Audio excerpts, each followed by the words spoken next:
மக்கள் மத்தியில் வெற்றிகரமாக ஓடிக்கொண்டிருக்கும் எதிர்நீச்சல் சீரியலில் தற்போது தலையில் அடிபட்டு ஈஸ்வரி மருத்துவமனையில் அனுமதிக்கப்பட்டுள்ளார். இதற்கு காரணமான ஆதி குணசேகரனை கைது செய்ய வேண்டும் என ஜனனியுடன் இணைந்து அனைவரும் போராடி வருகிறார்கள்.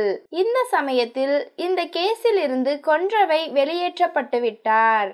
நேர்மையான அதிகாரிகளின் தலைமையில் இந்த வழக்கு விசாரிக்கப்படும் என நீதிபதி உத்தரவிட்டுள்ளார்.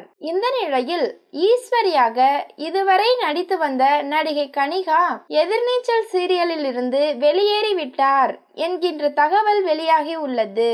அவருக்கு பதிலாக வேறு யார் நடிக்க போகிறார் என்பது குறித்து இதுவரை தெரியவில்லை. பொறுத்திருந்து பார்ப்போம் யார் அந்த கதாபாத்திரத்துக்கு புதிதாக நடிக்க வரப்போகிறார் என்று. தொகுப்பாளினியாக இருந்து பின் சின்ன திரையில் நடிகையாக மாறியவர் பார்வதி.